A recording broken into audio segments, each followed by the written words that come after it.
اخواتي وحبايب قلبي الغاليين، كل سنة وانتوا طيبين. سمر تايم، شكل سمر داخله علينا جامد قوي. والله انا خايفه منك يا سموره جامد جدا. ربنا يستر. النهارده هيبتدي التوقيت الصيفي. يعني تعملوا ايه؟ في ناس تعرف، في ناس ما تعرفش. اللي عارف يقول للي ما يعرفش ان هيتم تقديم الساعه. يعني ايه؟ الساعة لو 4 مثلا هتبقى 5، لو الساعة 12 هتبقى الساعة 1. تمام؟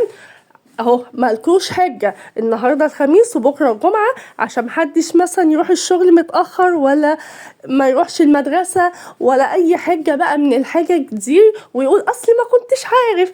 اهو ادينا قلنا، وهيجي يقولولك ان روشا جت قالت لك ان الساعة اتقدمت وبقينا في سمر تايم.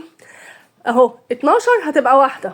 اهو السهم اهو، عشان ما حدش يقول لي ايه انا ما خدتش بالي السهم رايح فين جاي منين. اهو ملكوش اي حجه، واضحه وصريحه.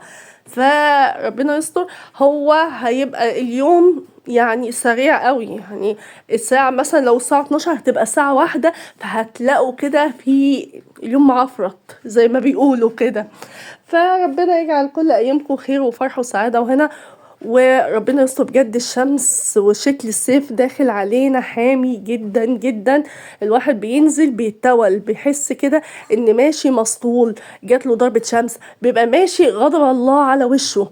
والله يعني انا الناس بتشوفني بتقولي انت مال وشك، حد مضايقك ولا ايه؟ عايزة ابص للشمس واقول لها اصل سمر اللي مضايقاني بجد. فربنا يستر وان شاء الله يعديها كده على خير زي الشتاء ما عدى على خير. مش عارفه الشتاء عدى على خير وعلى الهادي يا زبادي كده، اشمعنى الصيف شكله حامي؟ فعشان كده بقول ربنا يستر وسمر تبقى لطيفه معانا السنه دي. ما تنسوش هنقدم الساعه وما تكونش اي حجه. ربنا يجعل كل ايامكم خير وفرح وسعاده وهنا.